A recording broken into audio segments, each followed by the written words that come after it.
Members, please stand for the opening ceremony. FCCLA members, we are challenged to accept the responsibility of making decisions that affect our lives today and the world tomorrow. Let us repeat our creed.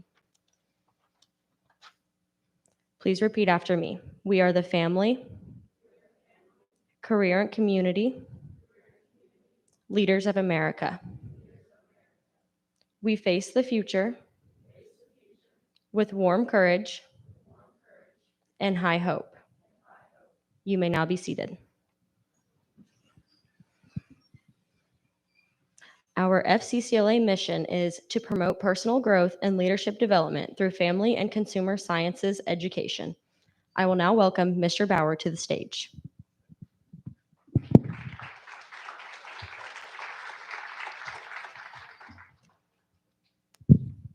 Where'd you get that picture?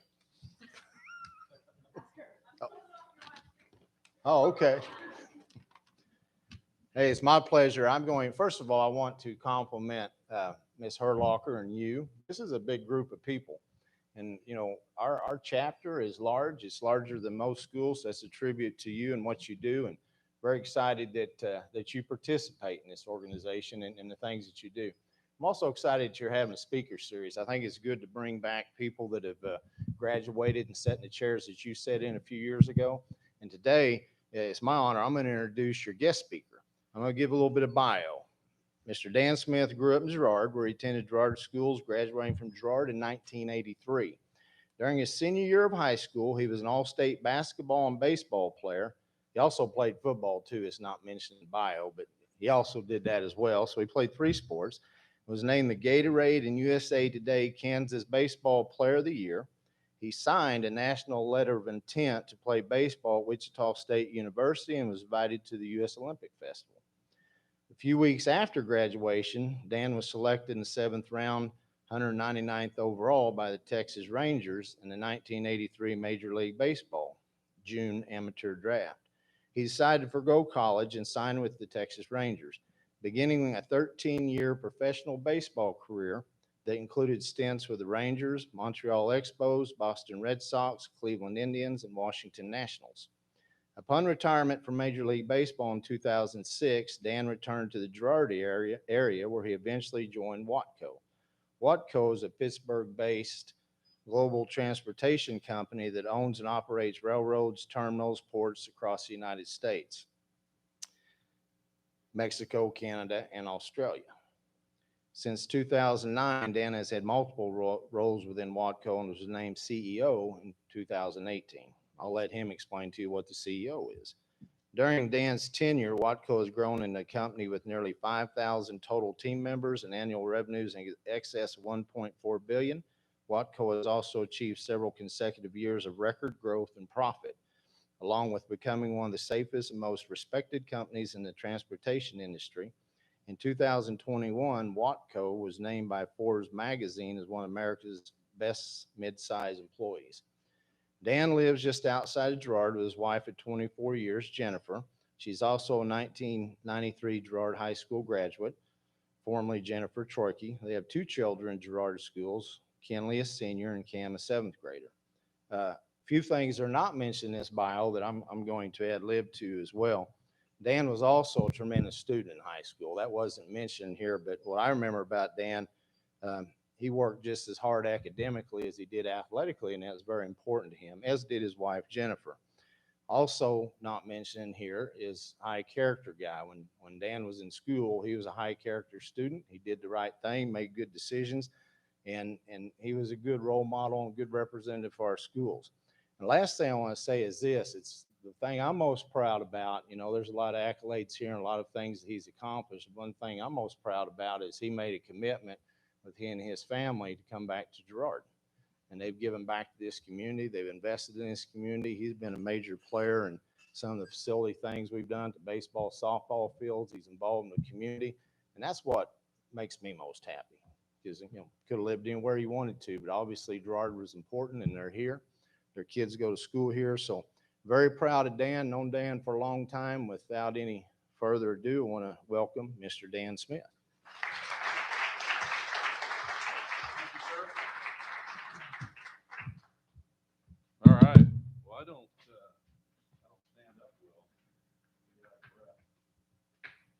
sit down.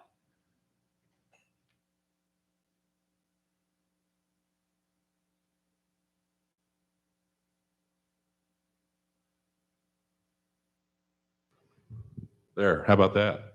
That's better, right? I feel like I should have a guitar. All right. Well, good morning, and I'm really honored to be here. Mr. Bauer, thank you. Ms. Herlocker, thank you. It's a real privilege to be back here in this auditorium. This wasn't here when I graduated in 1993, but it's an amazing facility. Thanks to a whole bunch of great people that have made this place really special. Mr. Bauer mentioned coming back to Girard, and I would have never had it any other way. As you get older, you'll understand it's really amazing when you can shrink down like 30 years of your life in like a 2-minute overview. So when I hear all of that, a lot of it doesn't seem real to me because it seems like many lifetimes ago. I look out, I see Mr. Herlocker, who I went to school with and played sports with, and Mr. Schwartz, who I've known since he was a student at Pittsburgh State, football player. And so a lot of great relationships here. And when Ms. Herlocker asked me to do this, the first thing I said was, I hope you guys understand, I'm not a professional speaker. So I don't have a whole presentation, and I don't go on the road. There is no road show. This is kind of a one-time come back and hopefully have a conversation with you guys. I really don't want to stand up here and just speak at you. So I hope you have some questions. I know that there's probably more people here than there should be because some of you just wanted to get out of class. So I have a full appreciation for that. The only thing I would ask in return is please have some questions so that we can get through the next hour and learn a little bit about each other. So my journey from right where you're sitting to where I'm sitting now. What I would say first and foremost is that when I was your age, when I was in your seat, I was incredibly insecure. Okay, and I say that, and people say, I don't believe you were. Well, I masked a lot of my insecurity with, attitude or, sharp jokes and humor, but I went through most days pretty insecure. I was young for my class, so I was physically insecure. I was insecure about the way I looked. I was insecure about what I was going to do with my life. I felt an inordinate amount of, concern about what am I going to do with my life? And I don't know that I always believed in myself.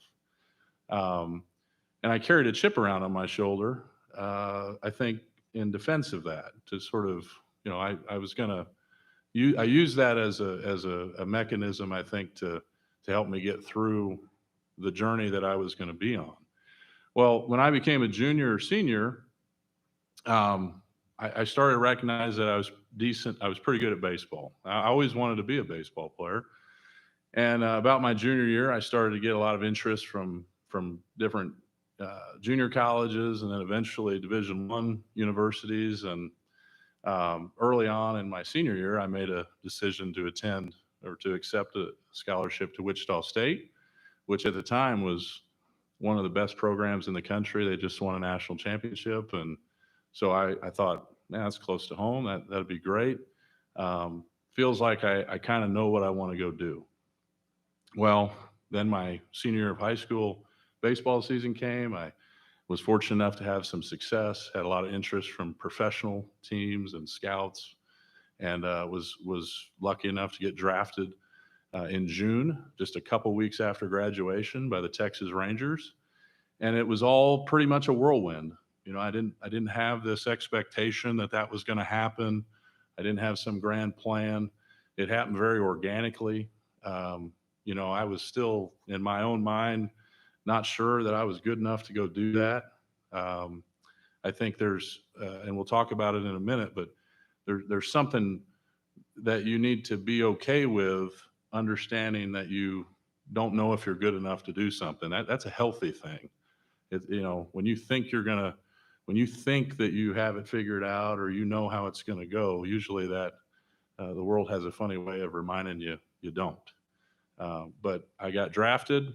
A week or two later, I'm in the minor leagues with the Texas Rangers, and that was literally about 4 weeks after graduation. I'm down in Florida, living by myself in the low levels of the minor leagues, eating pizza rolls and drinking Kool-Aid, and really living a high life in an apartment with 5 guys. It was really exciting, but it was a great first step in the journey. Over the next 5 years, I worked my way through the minor league system. I got to the big leagues for the first time when I was about 22, briefly for the Rangers. And then the next year, through a series of events, ended up in the major leagues more permanently with the Montreal Expos. Bounced around, made trips to the Red Sox and the Indians and back to Montreal, and then eventually moved to Washington, D.C. For my last couple seasons. And after a few injuries, around 2006, I decided that it was time for me to not be a baseball player, mostly because I wasn't good enough to play anymore. So it was time for me to figure out something else to do. I had a 2-year-old daughter who's in this room, Kinley, and it was time for me to go home. I wanted to go home. I'd had success. I was a very average player. I wasn't anything special. If you Google me, I didn't have an amazing statistical career, but I managed to get a paycheck for almost 14 years playing baseball. I'm proud of that because I didn't think I would ever get any of that. I didn't. I look back on it, and I'm not sure how it all happened, but when it was time for me to decide what else I was going to do, the one thing I knew is I wanted to come home. I was tired. My body was sore and hurt, and mentally I was exhausted. I had a young family, and I wanted to come home. Now, I didn't have a college education, so I was coming home after a lengthy baseball career where I had been successful enough to take care of my family, but not successful enough to make so much money that I never had to work again. Right? We have to have money to eat and feed our families. So I had to figure out something else to do, and didn't really have 4 years to go to college at that point. So I had to figure out what I was going to do. And I think what's interesting is after that 13 and a half years, I found myself right back where I was when I was in the 11th grade. I was insecure, didn't know what I was going to do. I had to figure out a way to go find a way to make a living, take care of my family. And I was really insecure that I didn't go to college. How am I going to go find something to do? How am I going to maintain? I have been for the last many, many years, professional baseball player, and my identity's over. What am I going to do? And I was still a little immature. Didn't always make the right decisions. Nobody's perfect, but thankfully, somehow, by the grace of God, I ended up at Watco, which is right over here in Pittsburgh, Kansas. And I had a couple other stops prior to that. I'd, done some things within real estate, and was enjoyed it. My family was getting older. We then had my second child, who's a 7th grader here, who's like the total opposite of Kinley, Camden. So I had 2 kids now, and here I am at Watco, which is a transportation company.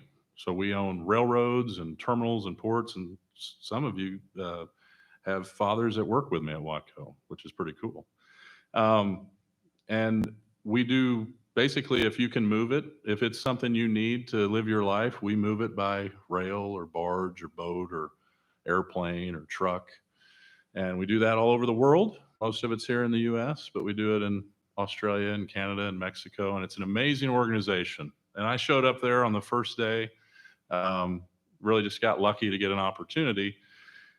And I thought, man, I don't know anything about this. I know zero about this business. I don't know anything about business. I didn't go to college. I'm a dummy. I was back in the 11th grade, right? Very insecure, very concerned about trying to figure out how to create value and do a good job. Baseball taught me a lot of things. And what I'm going to talk about for the next, probably like 10 minutes, and then hopefully we'll have questions, is the things that I learned in baseball or along the way that you're learning now that helped me the most in the journey that I've had over the last 12 years, my second career, if you will. Because I never in a million years thought that things that I would have learned in my most insecure times, high school, and then baseball, very average, mediocre baseball career, would help me so much in my career now, which I feel is really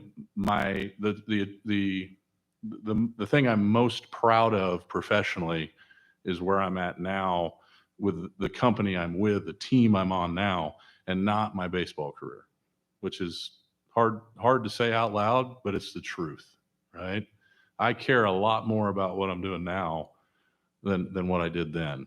And we'll talk about why.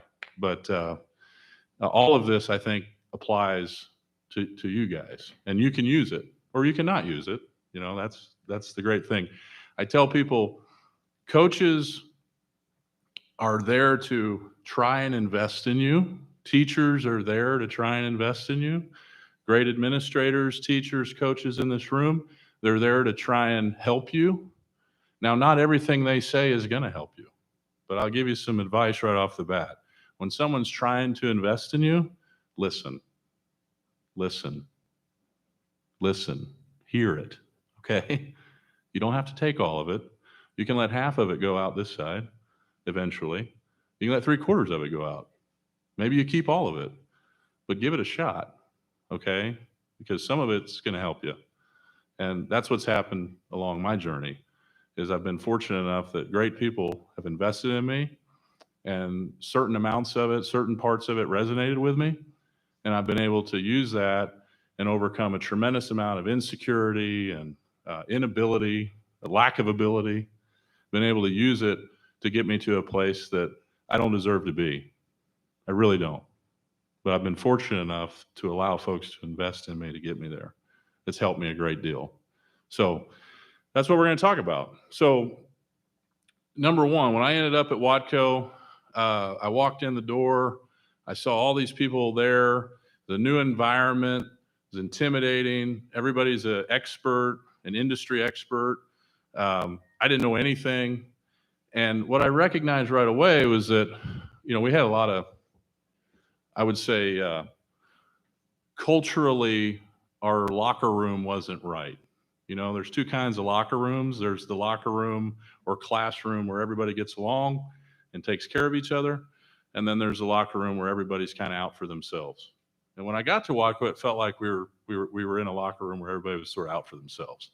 And that doesn't resonate with me. That's a challenging environment for me. So I recognized right away there's an opportunity. We got to fix our locker room, right? So over the next several years, I had several roles.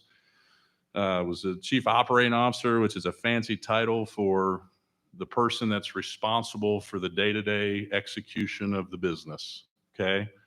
I had that job for 4 or 5 years, and then somehow, I think it was, I was very worried it was a horrible mistake, but I was asked to be the CEO in 2018.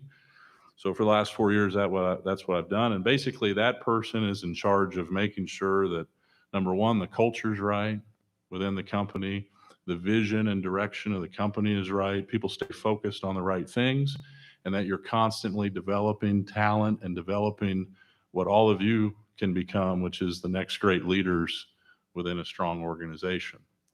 So really a CEO is somebody that gets way too much credit when they don't deserve it. They don't get enough blame generally when they deserve it. But if you wake up every morning very insecure, which I do, I'm just programmed to think that I've got to do something great every day or I'm not going to have a job. That's what baseball taught me. If you don't play well, we're going to pack your bag and send you out. You don't get to have a job anymore. That's something that's always stuck with me. So I wake up every day with that attitude. Even coming in here, like I probably rode around this morning with a cup of coffee and thought about what the heck I was going to say, because I want to do a good job.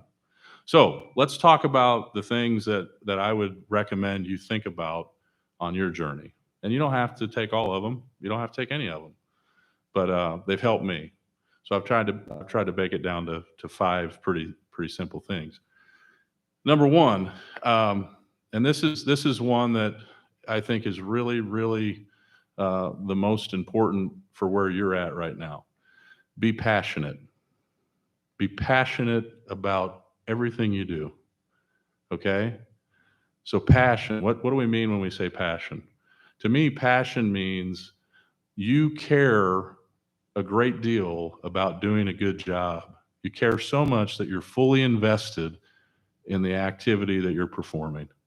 Be passionate. If you find yourself doing something and you can't be fully invested or fully engaged, or you're not having fun, or you don't like it, or you're not willing to give 100%, stop doing it. Do something else. Okay?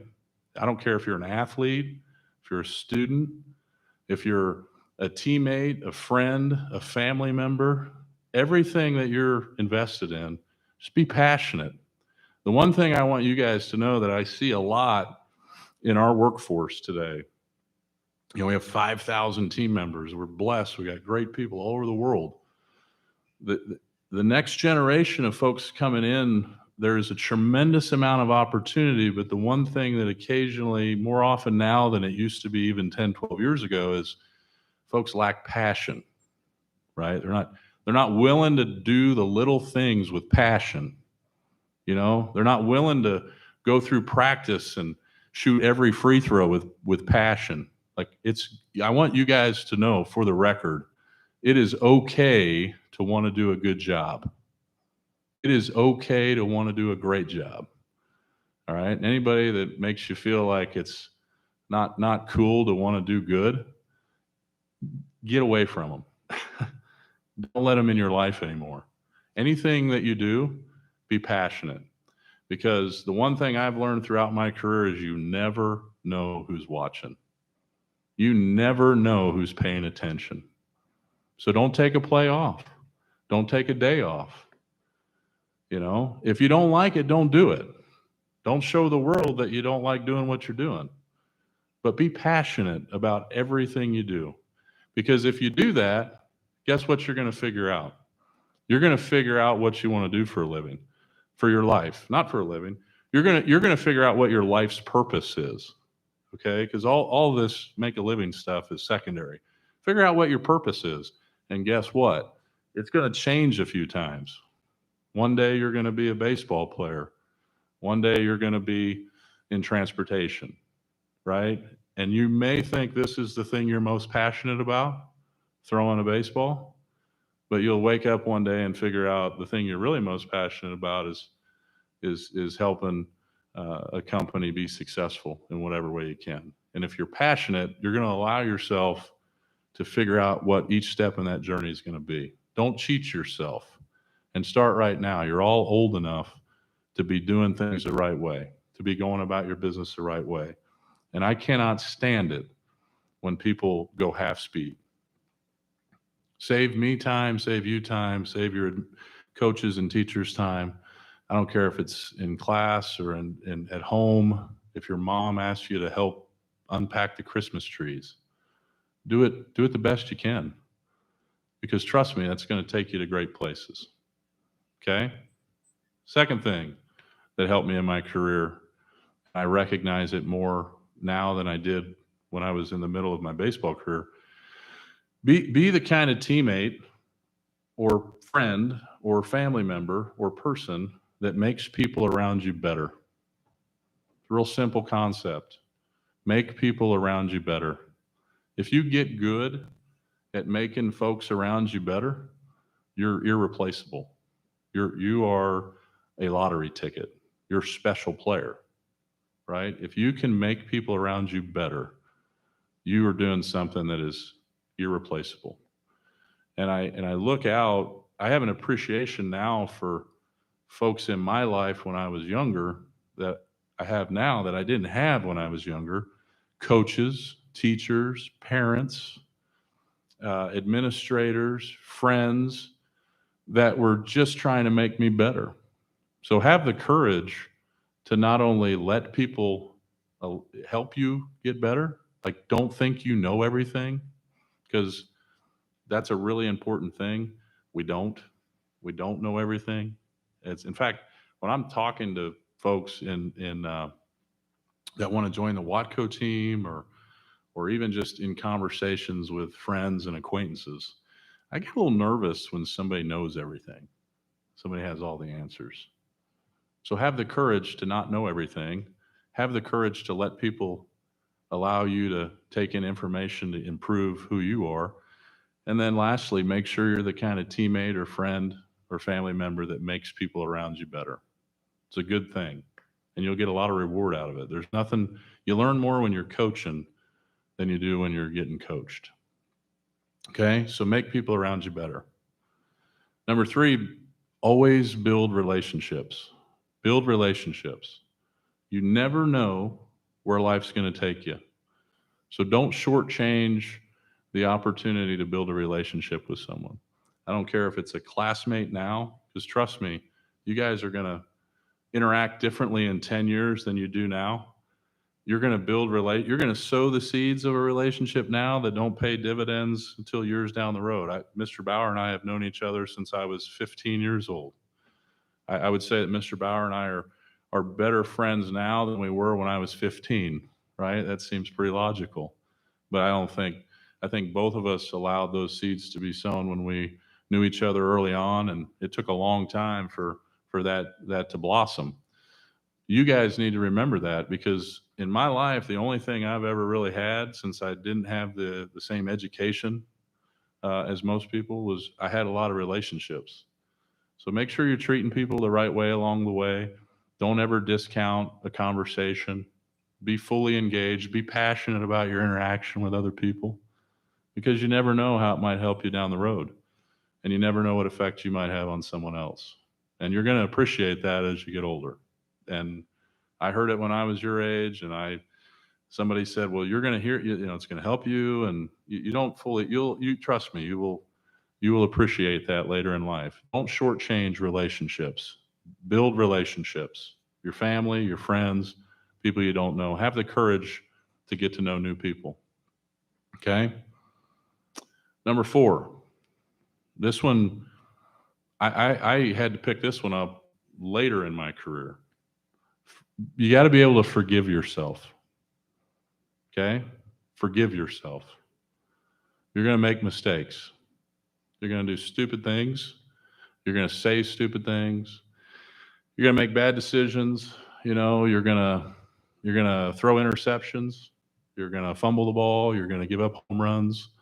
You're going to buy a pair of shoes you don't need. You're going to make a poor decision. You're going to skip a practice. You're going to do stupid things. Turn the page. Flush the toilet is an expression I like to use. It's fairly graphic, but usually when you're trying to forget about something, flush the toilet feels like a good analogy, right? All right? Clean the canvas, but forgive yourself. You're going to make mistakes. You're going to make poor decisions. Trust me. And if you can't forgive yourself, you got to have accountability. You got to accept responsibility, and you got to learn and move on. But man, you got to forgive yourself, because if you want to be successful, you got to have a short memory. Okay? You're going to strike out. You're going to give up home runs. You're going to read about it in the paper. You're going to hear about board meetings where people come and say crazy things and speak complete idiot statements, and you got to be able to move on. You got to be able to move on. You got to be able to forgive yourself. And if there's one thing I would encourage you at this age, is to start practicing that. Like, it's okay to make mistakes. The more mistakes you make, really, the more adversity you're going to overcome. And one of the things I like in the leadership team around me today at Watco is that most of them have some adversity in their life, whether that's their personal life or their family life, or, they've had to overcome something. So don't ever be ashamed of that. Embrace that. Don't hide from that. Let that develop you. Okay? Make sure you can forgive yourself. Number 5, the last thing is I thought about the characteristics that I would want you to think about over the next 13 years of your journey, or 15 years, or 5 minutes, whatever you choose. Be humble, stay humble. And I would say for me, this is another one that I've had to work on. All of these things I've had to work on. And I'm not always good at all of them. When you're insecure and you carry a chip around on your shoulder from a young age that you're going to prove people wrong, and you're going to fight your own demons, sometimes you don't, sometimes you lose humility, and the world has a way of kind of tweaking you to remind you that you need to stay humble. And this one I got to work on all the time, but I can tell you that what I've learned along the way is the less you do things for you and the more you do things for others, the more satisfaction you get and the more relationships you can build. And I think it's important that everybody, especially all of you, are in here because you're successful. I mean, you're in here, you've made a decision to be here. So you are by nature a higher achiever. All of you are successful. You are the successful folks in the school, right? There's a lot of responsibility that comes with that. But I'm going to tell you, you're going to enjoy success a lot more, and you're going to appreciate it a lot more if you remember it's not about you. And you try to figure out ways to stay humble and focus on other people and focus on the other 4 things we talked about, right? To be passionate, right? To build relationships, to make people around you better, and to forgive yourself. That's going to help you stay grounded. And along the way, you're going to have to learn that on your own. There's going to be highs and lows and good things and bad things, but you're going to have to always find ways to stay grounded. Okay? Those are the things that through my baseball career, which was very average and mediocre, I don't think I had a full appreciation that were going to help me later on in the business world. And they've helped me a great deal. They've helped me, again, get to do things that I don't deserve to do. But I can tell you that every single day I still wake up incredibly insecure. I wouldn't call it a fear of failure. I'm not really afraid of failing. I think I'm just afraid of I'm worried I'm not going to create value, and then I'm not going to be needed. So for me, that keeps me motivated. And I'm not perfect. Kinley, I don't think anybody thinks I'm perfect, but Kinley would tell you, there's a lot of things that I still have to figure out. And every single person in here has those same things, your teachers, your coaches. So what I would encourage you to do is to be as vulnerable as you can be, connect with as many people as you can connect with. And if you do that, it'll make you a better teammate, it'll make you a better classmate, make you a better family member, daughter, son, what have you. But all of these things that we're talking about today, these are the things that they're going to be the weapons that help you as you move through the next 15 years of your life. All the other stuff will take care of itself. Trust me, it works out.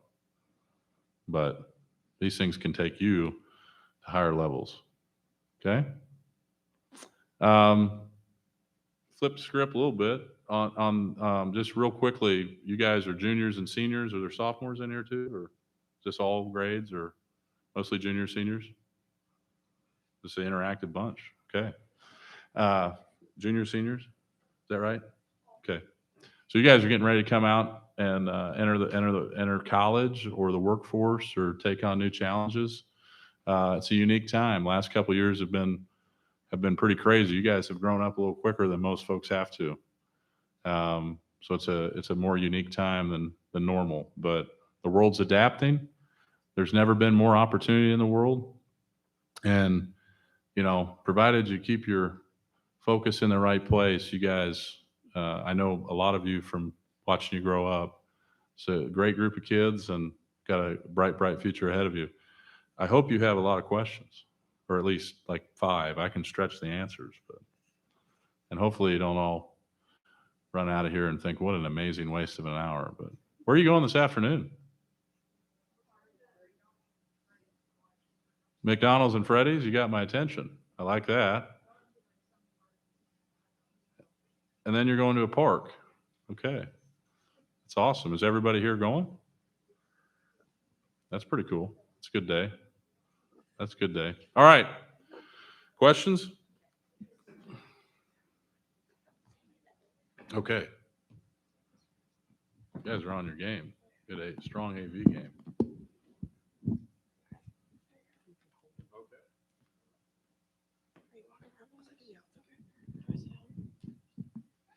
Does anyone have any questions?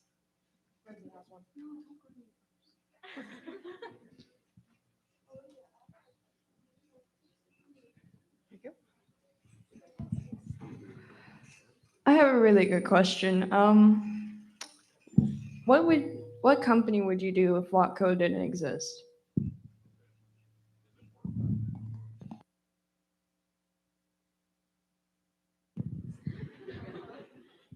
I can talk loud. There we go. Okay, we got it. Thanks. All right. It is a good question. Where would I be if Watco didn't exist?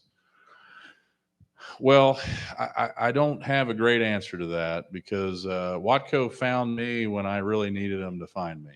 I was not sure what I was going to do, and I think a lot of other forces had a lot to do with me ending up at Watco, and it's hard for me to imagine a pathway without them. I'd like to think that I would have figured out, I would have been able to find a place where I could create value like I hope I have at Watco. But what I would say is back to my original point about just being passionate about what you're doing.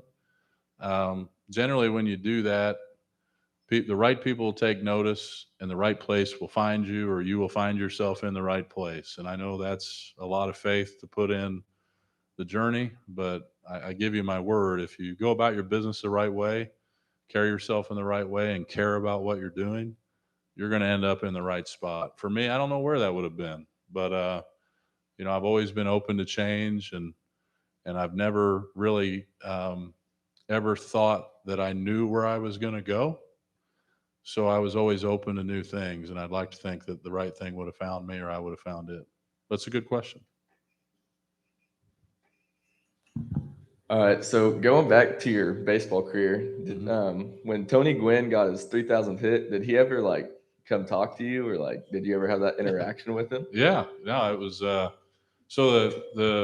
I remember we were for those of you that Alex is referring to, there was a player named Tony Gwynn who's a Hall of Fame player. He's one of the greatest hitters in baseball to ever live. He got his 3,000th hit off me, which is kind of a big milestone. It's 3,000 hits is kind of a big deal to hitters. We were in New York playing the Mets, I believe, the night before, and on the flight home to Montreal, the media and reporters were asking me, "Hey, Tony Gwynn is going to be in town tomorrow, and he just got 3 hits today, so he's got 2,999 hits, and you're pitching tomorrow, and if he gets a hit off you, that'll be 3,000." And I thought, man, I'm going to make sure he doesn't get a hit off me.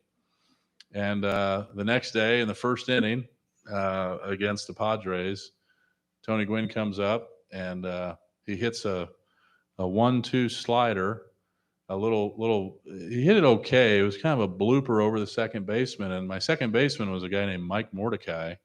And I promise you, I thought he could have caught that. I thought he kind of alligator armed it, and so he hit it, and it was a base hit, and Tony Gwynn gets to first base, and they shoot off a bunch of fireworks, and Mike Mordecai comes walking in while they're doing this big on-field celebration, and I said, "Morty, I think you could have caught that." He goes, "Dude, you didn't want me to catch that. This is like a really cool thing. You want to be a part of this." So he kind of helped it happen. And then the next day, Tony Gwynn came over. I was out early for batting practice, and he came over and said, "Hey, Dan, whether you like it or not, you're a big part of a really special moment for me. So I'd like for you to have some things to remember." He gave me a bat, signed bat. He gave me a signed jersey. Gave me like a dozen baseballs. We had a nice exchange. About 2 weeks later, I was in San Diego. We were out there playing, and I was out early running, and he was out early hitting off the tee. I mean, this guy just got 3,000 hits. He'd been playing 20 years, and he's there at 1 o'clock hitting off the tee. That's probably why he was a pretty good player. And it was Tony Gwynn poster night. So there's a poster of me giving up the 3,000th hit, and Tony had it framed and signed it to me. And so that was pretty special. Tony passed away about 5 years ago of oral cancer. He's a great human being, but was a tremendous player. And I was really proud to be a part of that moment in history. It was pretty special. And it was the only way I was ever going to get into the Hall of Fame was on somebody else's coattails, because otherwise I got to buy a ticket.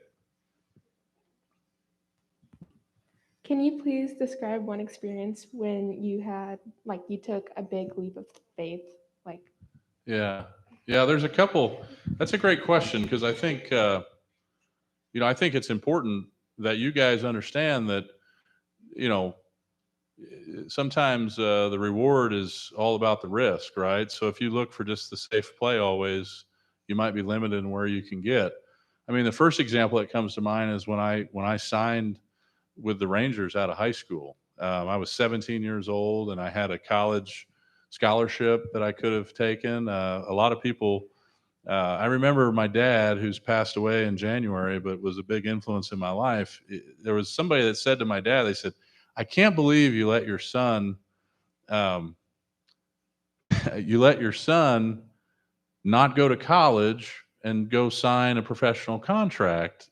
You missed the opportunity for $1 million education." And my dad said, "Well, you went to college, right?" So this person said, "Yeah." He goes, "Do you make $1 million a year?" The answer was no. But I mean, the point was, you got to take chances, right? And at the end, who cares about, where it's going to take you? If you're passionate about it and you believe in yourself or you believe in the opportunity, you shouldn't be afraid to take chances. Now, for the record, I want my kids to go to school, to college. I think college is a great way to develop life skills. It's not so much about education as it is about just learning to be an adult. So college is a very, very important part of the journey. But the first thing that would come to mind is when I took that leap of faith to go sign with the Rangers. The next thing that I think jumps out at me was, during my career at Watco, there have been a lot of different roles I've had in the company that I really didn't know anything about. When you end up in a role like I'm in, there's an expectation that you have certain business acumen, financial acumen, technical acumen. I've had to learn a lot of that along the way. And a lot of times I just had to trust that I would figure it out. So it took a lot of faith, which is a challenge for me to believe in myself. But it's taken a lot of help from others to work out. But there's nothing wrong with a leap of faith. Just, you don't want to bet the house every day, but there's nothing wrong with taking big chances if you know it's the right thing in your heart.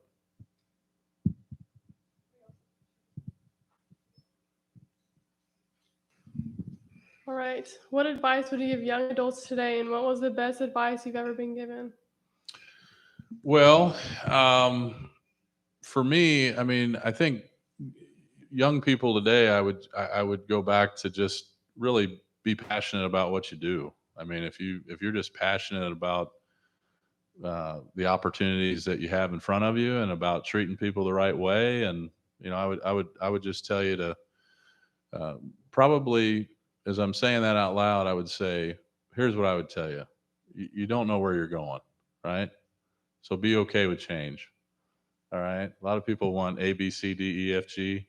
Never works that way. Life doesn't work that way. Parenting doesn't work that way.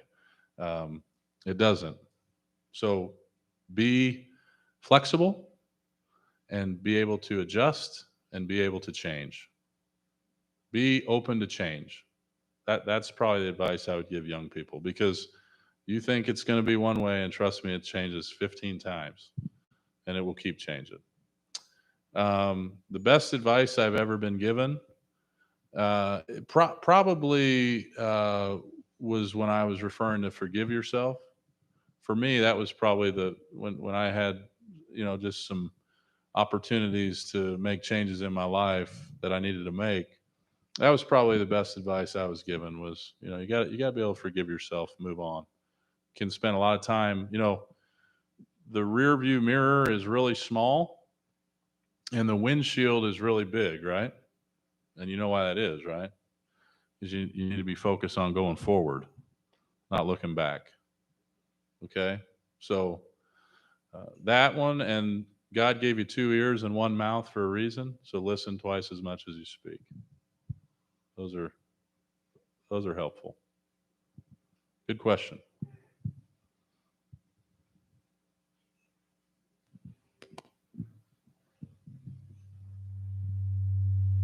Yeah. What's one thing on your bucket list? Man, I got a lot of things on my bucket list. I got a lot of things in my bucket. Chicken. No. Let's see. One thing on my bucket list. Well, this is going to sound cheesy, but I really, the cheesy answer I'd give you is I'm really looking forward to watching my children be successful in whatever they want to do. I think at a certain point, you've had an opportunity to live a really full and amazing life where I've had a chance to do a lot of things I never deserved to do, and little things get you excited. Well, and my daughter doesn't want me to talk about her, so I won't. But I'm very proud of her, and I look forward to watching her be very successful. And I push her to do little things that were hard for me, only because I want her to do better than me. So I look forward to that. Same with my son. He's I watched. He was able to shoot a deer this weekend with his bow. That was amazing. I enjoy all those things. But more personal to me on my bucket list, most of my bucket list things are related to hunting and fishing. So I love the outdoors, and so there's a whole bunch of places I'd like to go hunt and fish. But good question.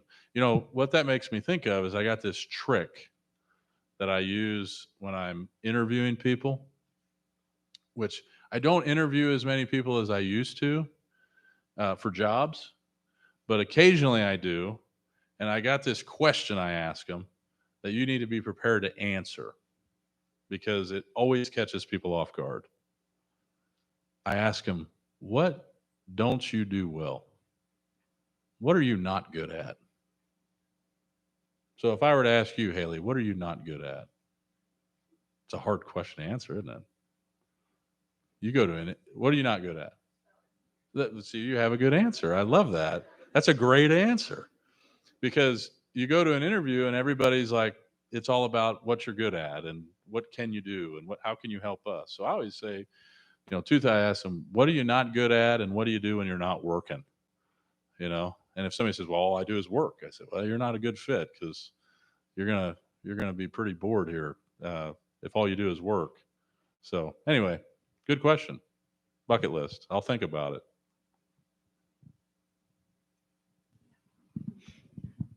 What's your favorite food? Ooh, got a lot of them. Whatever's in front of me. I would say meatloaf, followed by hot dogs, followed by like a funfetti white birthday cake with white icing. That'd be a perfect meal for me.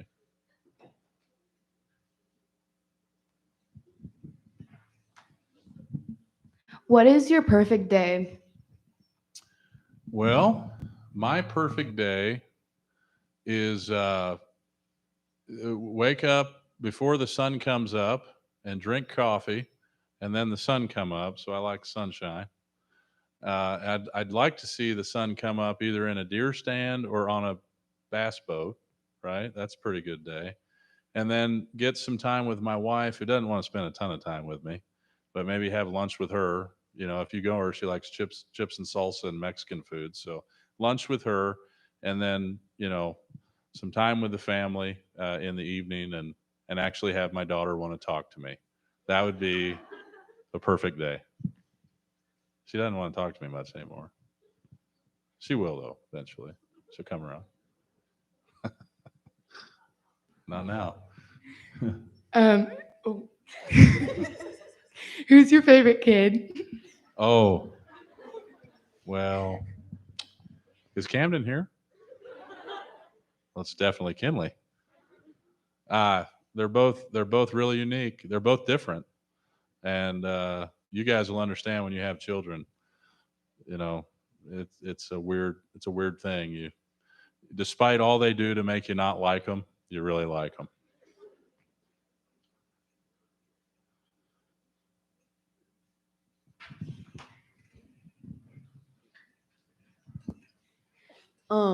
What motivates you each day? Yeah, that's a good one. So, I mean it. I really worry that I'm not going to be able to contribute. So I wake up feeling like I got to do something good, or I'm not going to be needed. And so that's a really annoying quality to people close to me. I can be a little bit relentless in certain things. I think I have pretty good self-awareness where I don't always make people around me miserable, but I definitely wake up feeling like I got to do something special or I'm not going to be needed. And for me, that's what motivates me. The other thing that motivates me is I love seeing other people do well. I love feeling like I've helped somebody have success that maybe they need, help get them to a place they didn't think they could get. I'm very blessed that in the role that I'm in at Watco, I get to affect people differently. And you have those people in your life. They're all over this room. It's a really good feeling when you can help somebody do something they don't think they can do themselves. It's very rewarding. Those two things motivate me every day, pretty frequently. I'm wired pretty tight. Okay, so I think we're getting ready to wrap this up, but one last question. What's your best memory at Girard High School?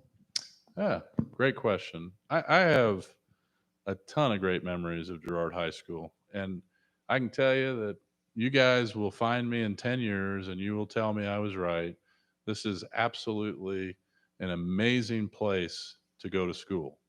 And even on the days when you're not feeling real good about it or something you don't like's going on, trust me, you'll find me in 10 years and you will say you were really lucky to go to school here. I worked my butt off to get back here and have my kids be raised here. And the only thing I would ask you to do is to defend that, protect that, right? I hope many of you keep your kids here and go to school here. But I just have my senior year was an amazing year. Had a lot of fun with a great class and great teachers and built relationships that last a lifetime. And that's all cheesy, but it's true. And in 10 years, I promise you'll feel that way. And I just want to thank you for the opportunity to come out here today. This has been a really humbling experience to be asked to come back and just have a conversation with you. I thank you for your time. The one thing I'll say, if I'm ever around, and I hope I'm probably, my daughter would say I'm goofy and cheesy, but I would love to answer any questions you have at any point in time. If I'm out at a baseball game or walking around anywhere, don't be bashful, and if you have an interest in transportation or you have interest in anything in business, and if I can help you in any way, you guys are the leaders of your school and you should be very proud of that. And you shouldn't take that lightly. You should go out and work hard to make people better. If I can help you, please let me know. And if not, it's been a real pleasure to get a chance to speak with you today. Thank you for your time.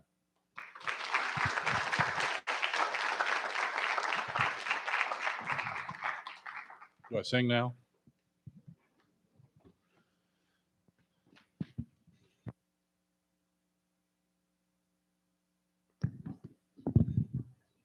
There you go. Oh, okay, sure. Do you want me to use this, or do you want me to say thank you? Yeah. All right. We're just going to say, can everybody give Dana another round of applause? Okay.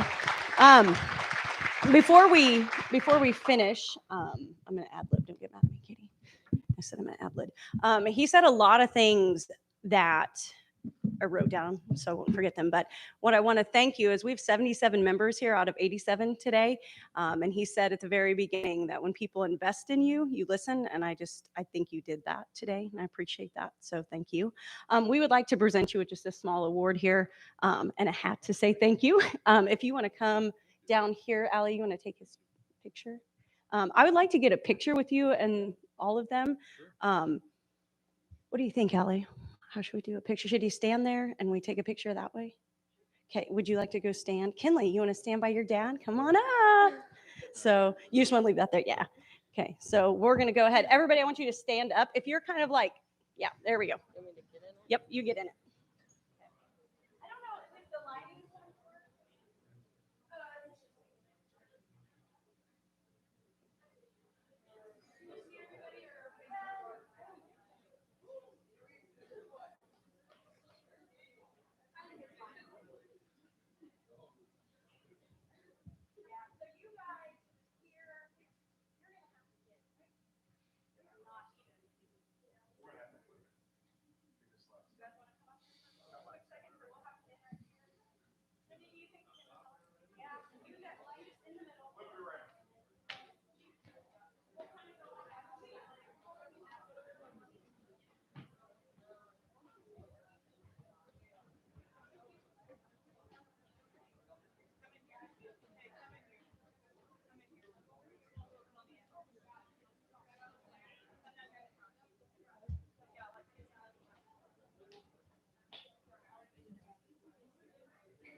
Technology people, we'll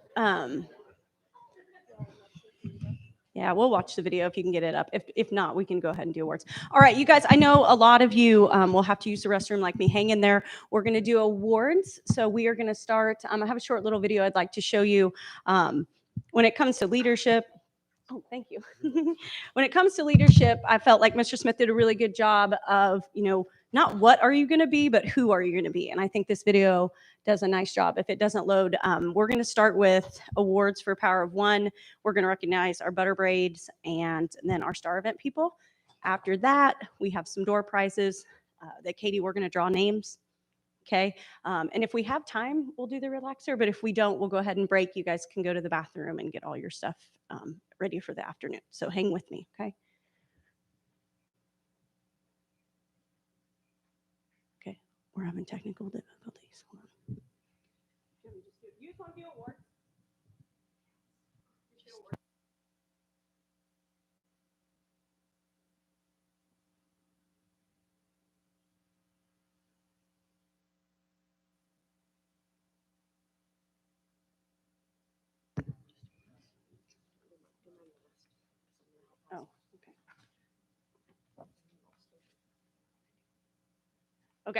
All right, so I had a speech, but I don't know where it is. So what I want to talk about is Power of One. There's 5 modules. It's working on working, family ties.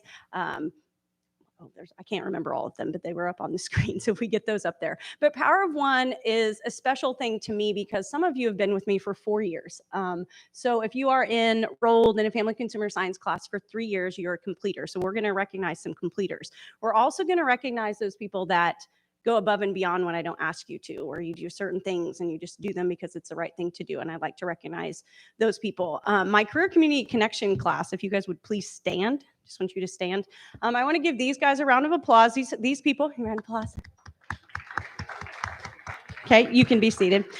These people come in every day and they do those behind the scene things, not only for FCCLA, but just our community in general. So we're going to recognize Power of One when I call your name. If you guys would come up here and stand on that bottom stage or step, we'll get a quick picture and we'll rock and roll. Okay, so they're not here. Do you want me to sing? Okay, Olivia Colin. Here, let me have this on to you. Allie David. Anna Greneau. If you guys want to wait for applause, we can just do that at the end. Anna Greneau. Jaden Hawkins. Madeline Knopp. Elizabeth Littlefield. Sorry, there's no good way to do this. Danica Lopez. Kinsey Newkirk. A lot of you are in first hour. Haley Ornder. Sorry. Rainey Poland.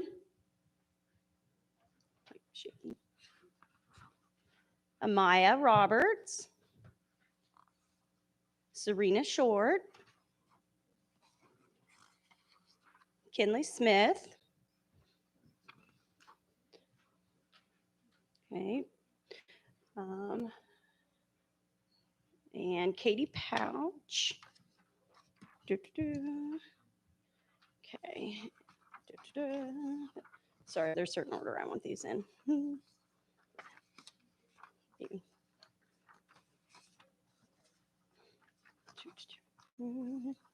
Cassidy Murphy. Emmeline Sinnekit. Okay. You guys come grab yours. Sorry, I gave Katie hers. Bramborn. Okay. These are my kids that really go above and beyond throughout the day that are in career community connections that receive Power of One. So Bethany, will you take their picture real quick? You guys want to smile? Get in there. Can you see them all? Can you guys, like, maybe half of you go on that second step real quick? Okay, real quick. Can you see them? It just needs to be a quick shot, Bethany. It's okay. It doesn't have to be magical. Okay, and then I want, after Bethany takes your pictures, I want you guys to stay standing because I have a few more Power of One, but I want to get, these are my upper level Power of Ones. So now you can, there we go. All right. Oh, there's our Power of One. Take the lead. All right, 1, 2, 3. Okay, the rest of you still stay, can you stay right there? Okay, the other people that I feel like speak out for FCCLA are going to be my STAR event participants, which are going to be Peyton and Riley Brooks, Bethany Herlocker, Bailey Chorkey, and Sydney Hessong. We'll go over STAR events here in just a little bit. You want to give those certificates? We'll give you one. The other people that have stepped out and done things without asking are going to be Brianna Clixton and Jalen Page. I don't know if they're here. You guys make it. Okay. But you guys go ahead and jump in there and I'll take a quick picture. Okay. The next one, here you go. I'm going to take a quick picture on my phone. Hayden Buckley, do you have your phone? Madison, McKenna, do you have your phone? Can you take it? Claire, can somebody take a picture for me? Okay. All right. These are all our Power of One completers where they have met a better you, family ties, working on working, take the lead, or speak out for FCCLA. So go ahead and take a quick picture. Those of you in the audience, you can give them a round of applause if you want to. Okay. Thank you. Have a seat. Okay. Do you guys want a piece of candy? I got candy. Oh, that's heavy. We'll pass it out later. Okay. All right, Katie, we are going to do leadership, service, and action. I said this in class, so if you're not in class, but you sold butter braids, to be an FCCLA, you have to have a paid membership. and it is $15. And so in order to do that, we sell butter braids, and we always challenge our members to sell 10 or more. This year, we actually had 80 people sell butter braids. And of those 80 people, a lot of you sold 10 or more. So we're going to recognize our top butter braid salespeople, and then those of you that went above and beyond for our chapter, because this butter braid money, this is all we do, but it gives us opportunities like today where we can go do fun stuff. So you're doing things for the betterment of the group. So I'd like to recognize you. This is known as leadership, service, and action. So our top butter braid sales, this will go later. Yeah. Our top butter braid salespeople are Bethany Herlocker. I'm going to have her come up here. She's going to be mad at me. Bethany, this is the second year in a row. She's been our top seller. I guess that's what I want to say. I know, smile. Bethany sold 114 butter braids, and our guy that delivered said he doesn't have schools that sell that many. So I just want to appreciate her hard work and butter braid salesman. So Mr. Smith, if you need a seller, here you go. Okay. Our top 10, we had so many people sell 10 or more, 20 or more. So our top 10 are going to be Madeline Knopp. Some of these people aren't here, so I'm trying not to. Jordan Bauer, Allie David, Aaron McCormick, Lindsay Bryant. Okay, Peyton and Riley Brooks. Yeah, you guys want to stay up here for a picture? There's a lot of you. We'll take a quick picture. It's fun. Rachel Bennett. Carly Vale. Again, if you're not here, sorry. Okay. Braden Dinger. Ava Edwards. Ava Hardwood. Ooh, 2 Avas. Hayden Buckley. Carlin Fisher. Yeah, do those couple steps. Hayden Patterson. Oh, he's not here. Jariah Adolph. I don't know why I said your name that way. Sorry. Jariah. Amaya Roberts. Okay. Kimmy Johns. Haley Orender. And Ebony Love. These are top 20. So we're going to go ahead and take a picture of our top 20 sellers. These top 20, you guys sold 20, I think it was 18 or more. So I just want to recognize you again for your leadership, service, and action. And we'll get everybody some candy here after. Is Carly here? I don't know if she's, okay. All right, so thank you, Sid. All right. Get them? Okay, have a seat, thank you. All right, and then the others, again, these are all of you, so we'll go fairly quickly. All right, Savannah Tirschner is not here. Bailey Heenan, Laith Murr, Katie Pouch, sorry. Okay, Alyssa Coons. You might have to tell Katie your name if you're new to her, you're new. Haley Scholing, is my son not right? Fine. Lauren Wayman, not here.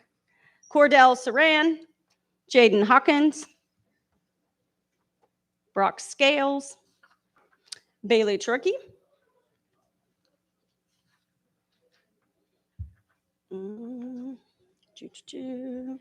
did Brock come? Is Brock here? Is Brock not here? Zoe Montgomery, Gabriella Kirkpatrick. Oh, there's your skin. Here. Ariana Saran. Did I say that right? Okay. Bailey Bradshaw. 2 Bailey Bradshaws. Elizabeth Littlefield. Val Garcia. Caitlin Bradshaw. Kinsey Newkirk. Okay. Brooklyn Malikas. Elena McGowan. Sorry, I'm putting you to work. Ashlyn Bledsoe. Paloma Garcia. Ashlyn Bledsoe and Paloma. Yeah, Paloma. Isaac Woods, he said wasn't here. Rainey Poland. Cassidy Murphy. Okay, you guys, if I spelled your name wrong, which is, I'm like Haley, I'm not the greatest speller, or I typed it wrong, just let me know. I'll get you a new one. Okay, Delaney Rober. And Delaney, I probably spelled your name wrong, sorry. Anna Greneau. Tracy Brayman. Sarah Green and Sydney Hessong, if you guys are all here. Okay. All right. And then you guys are doing great. Hang in there. I'm going as fast as I can. Again, if you guys, again, I just want you guys to know that I appreciate you and I appreciate you working hard for our chapter. And like Mr. Smith said, it's not what you know, it's who you know, and this kind of gets you out in the community and that type of stuff. So the last thing I want to recognize, as I whack my face here, last one I want to recognize are STAR events. STAR events are students taking action with recognition, and they are Speak Out for FCCLA, and we have 5 people participating this year: Bethany Herlocker, Peyton and Riley Brooks, Sydney Hessong, and Bailey Troike. So do you guys want to come up and take a quick picture? Okay. And then we'll do door prizes. Oh, Anna already has them up here. Okay. Our door prizes are, I want a quick picture of these. Our door prizes are, I got Starbucks cards. Okay. I got candles and I got Gatorade. Okay. I know. I feel like we're going to change it. Okay. So we'll do guards first. Am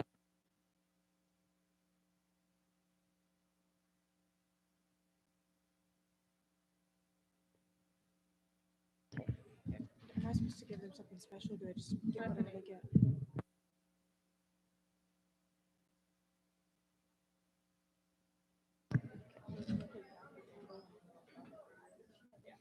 Alex Kester. Oh yeah, come up here if you win, or if I say your name. Here. We're doing this first. Or I guess, do you want them to get like a choice? Okay, you can choose. Okay. Aiden Troike. Thank you. Jariah Adolph. Ashton Hensley. Emmeline Syndicate. Paloma Garcia. Claire Schmidt. That's mine. Lathmer.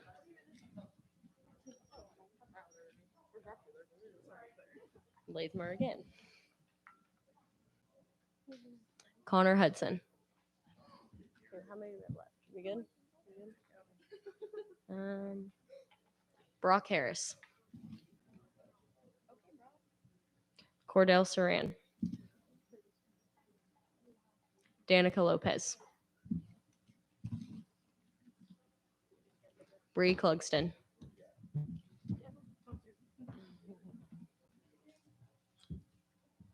Ashlyn Bledsoe. Alex Allen. What do we have? Good? Still good? Carlin Fisher. Jenna Hughes. Emma Kendall Barrett.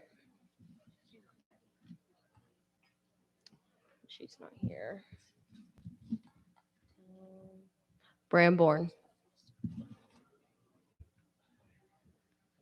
Haley Scholing. How do you say that? Close enough. Sid Hessong. Livy Cullen.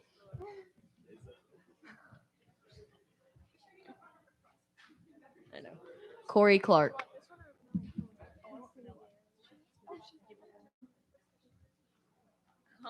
What do we have?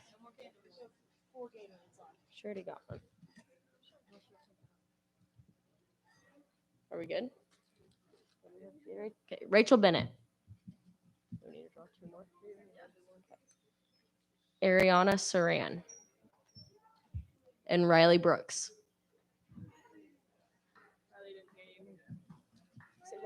Riley. Mhm. The shorty one. Riley Brooks. Come on. Okay, is that all? Yes. Oh. Okay. Do you guys want to pass some candy out to everybody? I will. Just say here. I'm just gonna put these back in there. Okay, Jaden's going to be like Santa and pass out the candy. We are going to go ahead and move to the closing ceremony instead of doing a relaxer. I have 11:15, so by the time we take a few pictures, and you guys get your stuff and get on the bus. It's going to take that. So go ahead. Yeah, you can skip this video, girls. Just go to the closing. Couple things that I want to go over with busing. Okay, there should be 2 buses out there. I'm hoping. So just I don't care where you sit, but for role purposes, just make sure that you get on the same bus here. So when we go to McDonald's, you'll eat, you'll get on the same bus, and we'll go to the park. You'll get back on the same bus. You can eat wherever you want to.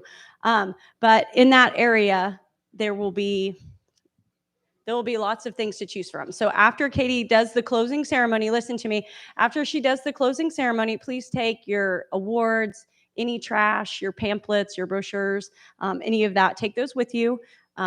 There's a lot of you, so be quiet as you get your stuff, get settled, make sure you use the restroom, and head out to the bus. If it's easier for freshmen and sophomores to get on the first bus, juniors and seniors to get on the second bus, you can do that.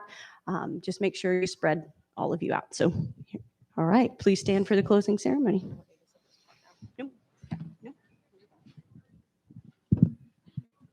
FCCLA members are challenged to make a difference in the world today by making decisions daily to assume responsibilities in their personal growth, family life, community involvement, and career and technical education. This meeting of Family, Career, and Community Leaders of America for Girard High School is now adjourned.